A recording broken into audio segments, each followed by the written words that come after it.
Boa noite. Nós estamos iniciando mais um Ideias da Aldeia. Eu sou Cleísa Cartacho e na noite de hoje nós vamos conversar com a Adelaide de Fátima. A Adelaide é empresária do ramo madeireiro e presidente da Associação das Indústrias Manejadoras do Estado do Acre. Boa noite, Adelaide. Seja bem-vinda ao nosso Ideias da Aldeia. Adelaide, explica pra gente há quanto tempo você está no ramo do setor, no ramo madeireiro aqui no estado? Olha, eu estou no ramo da madeira desde 87. Agosto de 87 eu cheguei no Acre, em Sena Madureira, né? E nós viemos, eu trabalhava com meu padrinho e nós viemos para montar uma empresa madeireira em Sena Madureira. E então eu estou desde então, vim para ficar 3 meses, que seria de agosto a dezembro, para ensinar, porque nessa época eu era uma secretária que fazia de tudo um pouco. Eu media madeira, fazia romaneio, e como a gente vendia para exportação, então existe várias formas de medir a madeira.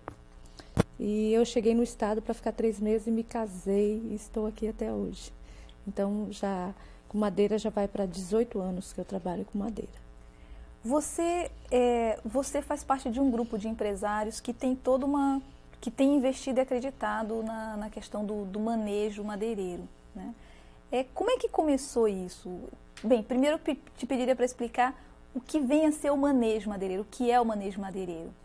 Olha, o manejo em si, primeiro vou começar te falando a história como começou, porque nós chegamos aqui em 87 e a história madeireira, ela é uma história meio assim de pessoas quase nômades, que sempre ficam mudando de um lugar para o outro, né? Onde tem a madeira, acaba a madeira, eles mudam para outro lugar. Outros chamam de garimpeiros, que vão garimpar 1 ou 2 espécies, e aí quando acaba naquele lugar, vão para outro lugar, para outro estado, para outro município. Então, nós, quando foi em 2000 começou nós termos muito problema com o IBAMA, com os órgãos ambientais, que a legislação sempre esteve presente, mas começou a apertar mesmo, né? E aí nós começamos, porque todos nós trabalhávamos, já tinha pessoas que faziam manejo, mas era assim, o manejo para nós era algo muito distante, porque é um investimento que você tem que fazer antes, né? E aí o que aconteceu? Quando eu cheguei aqui tinha um número elevado, na época devia ter umas 70 empresas madeireiras aqui só em Rio Branco. Aí veio a proibição de uma espécie que era mais valiosa, o mogno, então o pessoal foi embora e aí acabou muitas empresas no distrito virando sucatas e tal. E nós continuamos brigando com o IBAMA e levando muitas multas, porque a gente trabalhava na forma que se diz, tirando madeira de área de conversão, que vai se transformar em área, em fazenda, pasto. Só que o madeireiro acabava tirando madeira da reserva legal, né? E aí o manejo, e isso foi indo, e nossa empresa é uma empresa familiar, que é meu sogro, meu marido e eu. E nós cansamos, porque meus filhos eram assim, tidos como filhos de predadores da floresta, e minha filha, que tem 15 anos, sofria com isso. E então a gente vivia assim uma pressão do dia a dia, né? Porque a gente falava, a gente gera emprego, arrecada imposto, e não somos tidos como empresário. E aí então, até então eu fazia parte do sindicato, eu faço ainda, dos madeireiros. E esse sindicato nós éramos em 33 associados, foi caindo para 20 e poucos, depois, hoje eu acho que atualmente tem 8. Mas aí nós se reuníamos sempre para pedir para que não tivesse fiscalização. E isso não pode você pedir para não ser fiscalizado. Se você está correto, você pode ser fiscalizado. Aí eu falei, olha, tem que ter uma forma, a gente trabalha com a madeira, você faz um aproveitamento daquilo que se vai queimar, você gera emprego e é tido como bandido, tem que ter uma forma de se trabalhar legal. E é mais valorizado até. E aí então eu fui correr atrás do que era manejo, né? E quando o governo da floresta assumiu, ele nos convidou e disse assim, olha, eu tenho uma proposta para o setor de vocês, porque eu sou engenheiro florestal, então eu vou ter uma política voltada para o setor. Mas nós não acreditamos até então, porque isso acontecia em todos os anos, que tinha política e nunca acontecia. A gente marcava entrevista, a entrevista que eu falo assim, reuniões para ir conversar com os representantes do governo, eles nos deixavam esperando horas e horas, nunca nos recebiam, porque nós éramos a classe marginalizada. E aí eu falei, olha, ou nós partimos para a legalidade ou a gente parte para outro ramo, porque não tem condições. Aí o que aconteceu? Aí o governo, através da Funtac, na época, nos convidou e falou, olha, vou fazer manejo, o governo disse. Eu entro com a parte técnica e vocês entram com a parte dos funcionários para fazer a picada e tal. E aí eu conheci uns amigos, umas pessoas dos Amigos da Terra, do Imaçom, e eles me mandaram para Belém. Fui fazer uma viagem até através da Secretaria da Floresta, que até então já tinha a Secretaria da Floresta. Vocês foram capacitados antes? Aí eu fui para Belém. Isso, aí eu fui para Belém, passei uma semana na floresta lá da Siquel, que eram madeireiros que eu já conhecia de Rondônia, de Rolim de Moura, que eles imigraram para Belém e eu vim para o Acre, né? Só que eu era funcionária, eles já eram patrões. E aí eu fui nessa floresta. E ali eu comecei a ver que a floresta continuava em pé e que eles faziam o planejamento, que eles respeitavam as árvores mãe, que as árvores tudo tinha uma plaquetinha, que eles respeitavam a mata ciliar, que eram as matas na beira do igarapé, e que tinha todo um planejamento e que as pessoas, para trabalhar numa floresta, elas têm que ser treinadas e capacitadas. Mas isso para nós era muito difícil, porque eu sou filha de madeireiro. Meu pai a vida inteira trabalhou na madeira. E aí você de repente fala assim, mas o que eu sei fazer está errado? É muito difícil para o ser humano pensar assim, eu não sei nada, né? Fazer uma avaliação. Fazer uma avaliação.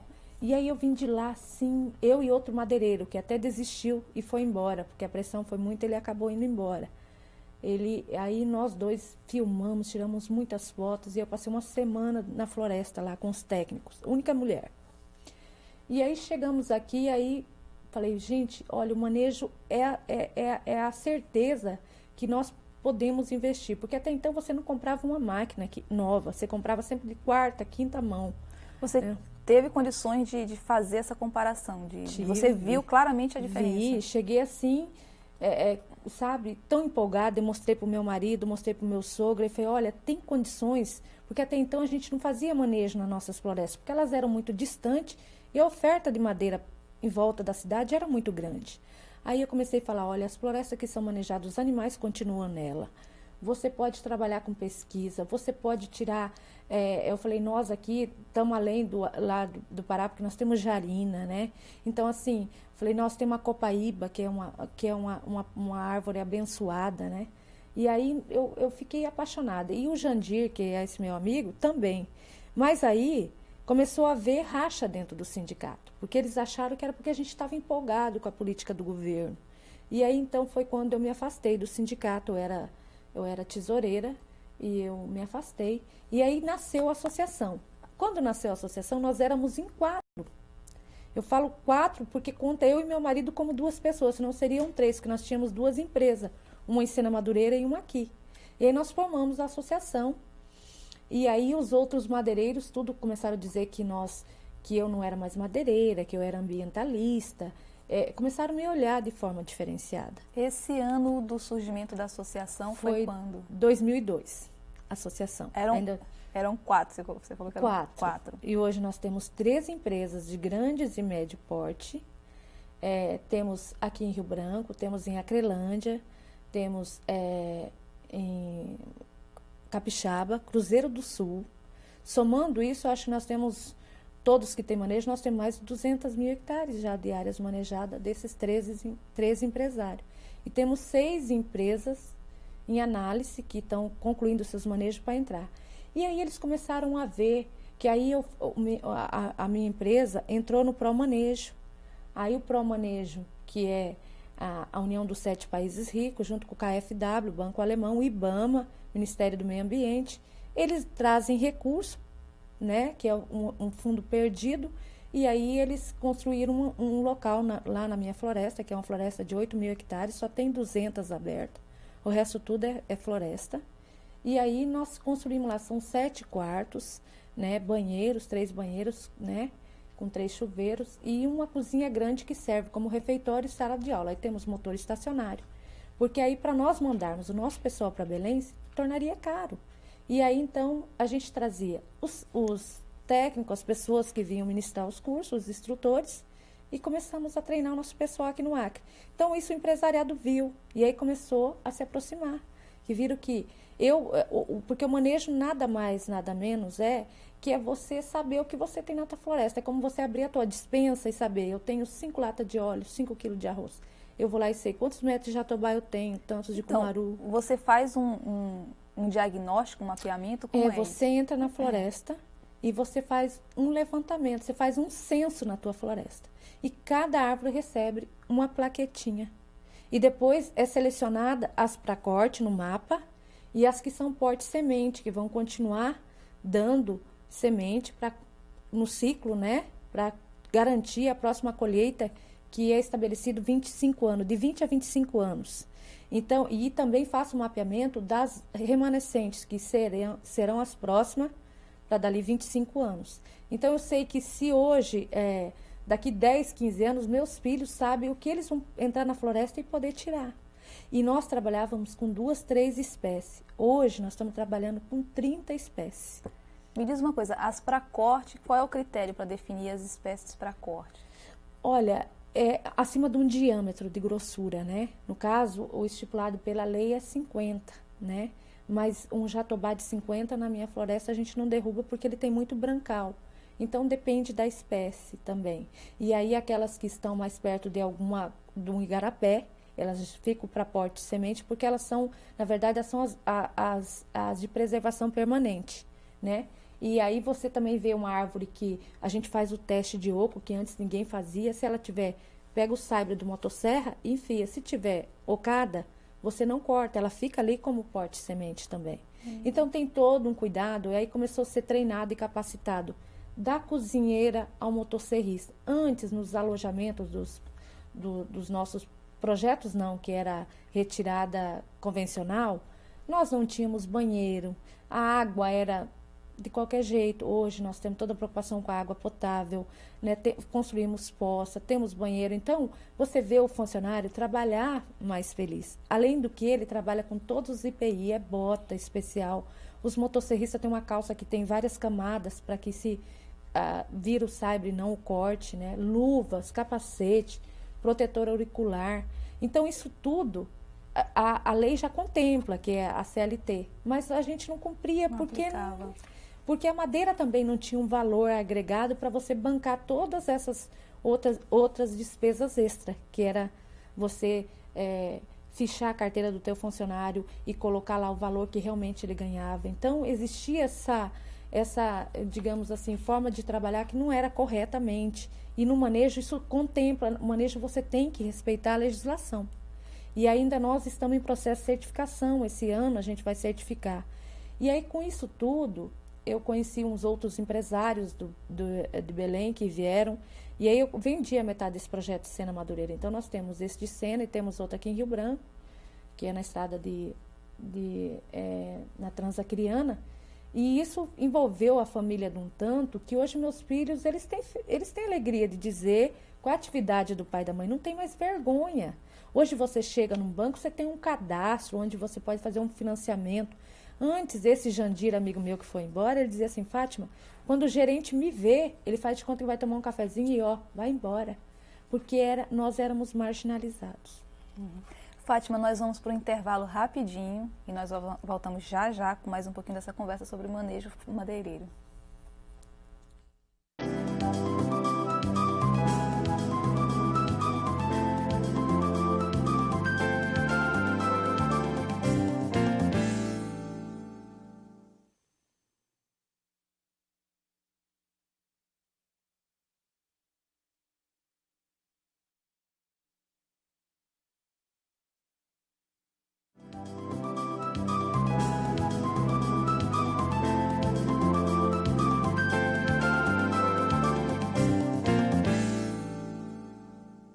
Nós estamos de volta com Ideias da Aldeia, numa conversa com a Adelaide de Fátima, que é presidente da Associação das Indústrias Manejadoras do Estado.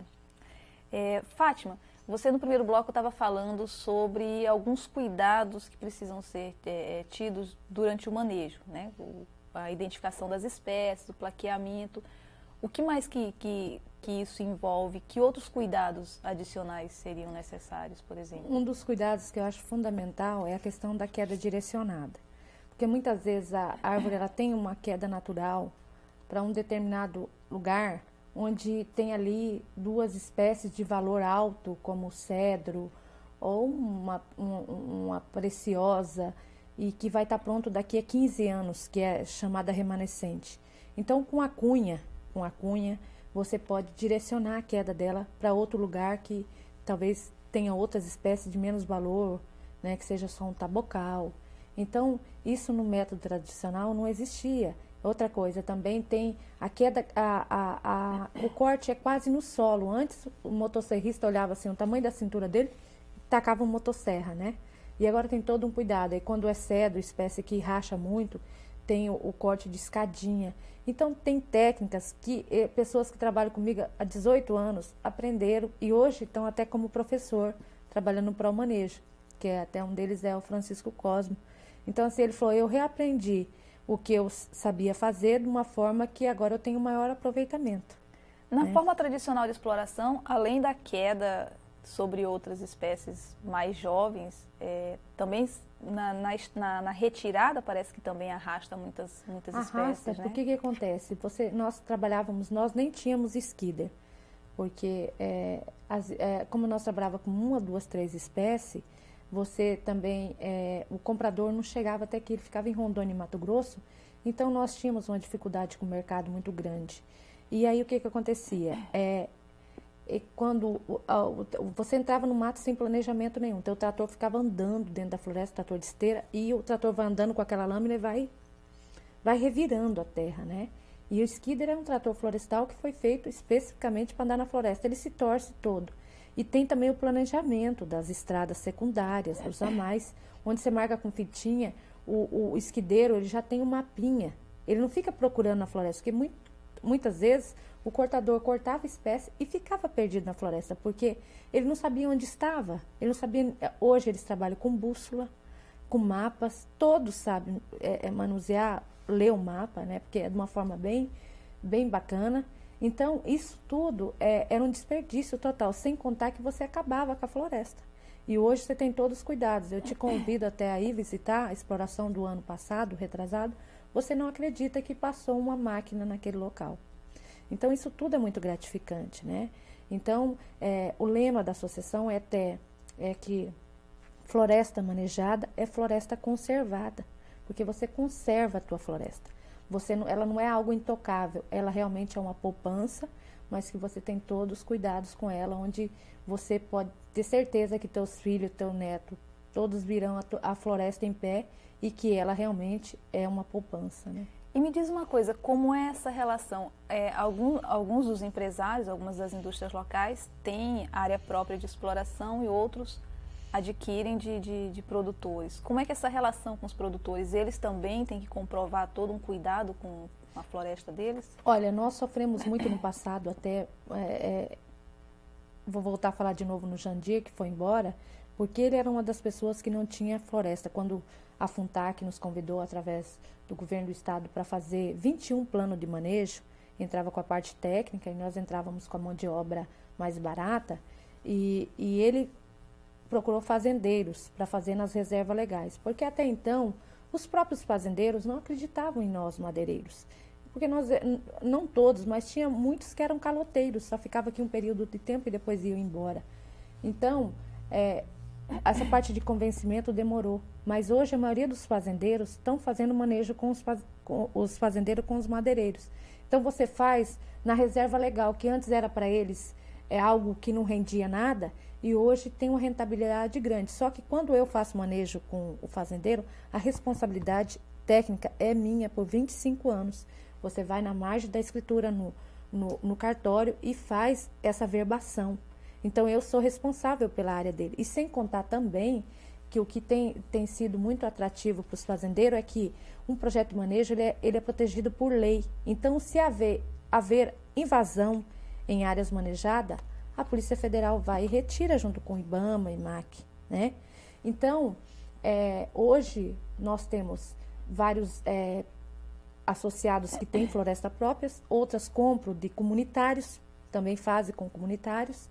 Eu tive na semana passada em Chapuri, conversando com vários presidentes de associação, onde a gente vai estar levando agora na reunião extraordinária que vai ter, para falar de projetos como o que está acontecendo, de comunitários, porque os madeireiros estão interessados. E também tem a Floresta Estadual do Antimari, que foi, o ano passado nós fizemos parte da concorrência e ganhamos, formamos um consórcio, porque sozinho não tinha como explorar. Então fizemos uma união e entramos e compramos, ganhamos a licitação e ficamos com a madeira do Antimari. Né? Então eu acho que devo ter uns 5 associados só que tem floresta própria. O resto todos fazem com fazendeiro. E tem sido uma parceria muito boa. Porque hoje é como eu estou te falando. Hoje a nossa história está mudando, né? Tem o reconhecimento. Tem o reconhecimento, está agregando mais valor ao produto. Realmente, hoje a gente se arrisca a dizer que nós não somos mais madeireiros, sim, somos da indústria, né? Indústria madeireira, porque hoje, eu no passado nem sonhava em ter estufa, hoje nós temos estufa, onde você seca a madeira, você pode oferecer o teu produto, né, seco para o teu cliente lá fora, de área manejada, que eles querem saber a procedência, né? Então, hoje, o cliente paga mais para saber a procedência do produto. E me diz uma coisa, esse manejo, ele tem uma certificação? Vocês são certificados para conduzir o manejo? Como é? O manejo em si, ele não tem a certificação. Era para ter. Eu creio que com o passar dos anos não vai ser preciso ter a certificação, mas até então nós estamos em processo de certificação, como o Porto Dias, o Peixoto, Cachoeira já tem, que é um selo internacional, que é o FFC, e nós estamos em processo de certificação, porque é um atestado dizendo que realmente naquela floresta é feito um bom manejo. Porque, como eu estou te falando, não só no Acre, mas o Acre ainda porque o Acre é especial, o Acre não tem a história madeireira do Pará, nem de Rondônia, nem Mato Grosso. Lá existia milhões de manejo, mas que a madeira era tirada do norte e o manejo era do sul. Então, como que o empresário lá, o que fica lá no final, comprava o produto, ele não tinha certeza, porque não existia a cadeia de custódia. Com o FFC, que é esse selo internacional, o que acontece? Você tem toda uma cadeia de custódia. Se você compra uma cadeira, nessa cadeira vem uma plaquinha com o número da árvore, que você fala, eu quero conhecer essa árvore. Você vai lá em Chapuri, no Seringal Cachoeira, e vai ver lá a plaquinha da cadeira que foi para Etel, não sei quem. Então é assim, chama-se cadeia de custódia. Então não tem como não ser realmente uma floresta bem... É um rastreamento, uma floresta bem manejada. Então, como eu estou te falando, com o passar dos anos, eu creio que hoje aqui no Acre eu posso te assegurar que os manejos realmente são manejos realmente bem feitos, né? Manejos sustentáveis. Mas em Rondônia, se você me perguntasse, eu sei que esse ano foi cancelado, me parece, mais de 200 manejos. E eles, porque era isso, eu tinha amigos meus que compravam a TPF manejos e a madeira vinha de área indígena. Então, por conta dessas histórias, é que aí nós temos a necessidade de ter, e também porque o mercado internacional, eles exigem, a madeira certificada, ela tem um valor a mais. Então, hoje tem 30% na diferença do valor. E sem contar que você tem, a tua madeira passa a ter um diferencial, né? Então, eu acho que é um investimento muito válido. Compensa, realmente. Compensa, muito válido, entendeu? E você tem todos, você tá... Porque eu tenho amigos que dizem assim, Fátima, você acha justo, você está fazendo legal, mas você ainda tem que atestar?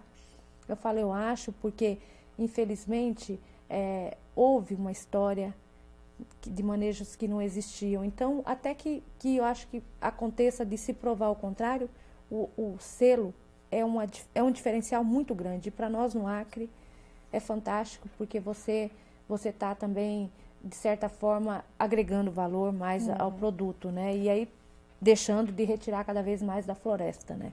E me diz uma coisa, você falou no primeiro bloco que normalmente eram exploradas 2 a 3 espécies. Agora, em média, quantas espécies vocês podem explorar com o manejo? Olha, na nossa área, nós inventariamos esse ano 80 espécies. Que podem ser exploradas? Que pode ser explorada, mas é claro que você não vai explorar porque é uma floresta aberta, é uma floresta que não é condensada, né? Então, ela é meio aberta, então você tem que tomar muitos cuidados. Então, nós fizemos a seleção, né, de 15 espécies na nossa floresta. Mas no Antimari, nós tiramos 30 espécies. E essas espécies todas foram para o mercado e todas foram vendidas. Então, sendo que saiu, acho que nem 10 metros por hectare. Então, no método convencional, você chega a tirar até 30 metros por hectare. Então, tem todos esses cuidados que eu estou te falando. E antes, eu me lembro de um amigo meu que dizia assim, nós éramos realmente garimpeiros, a gente entrava lá e tirava o filé mignon. Aí você deixava a costela, você deixava... E são espécies, porque a árvore é como o ser humano, ela tem um ciclo de vida.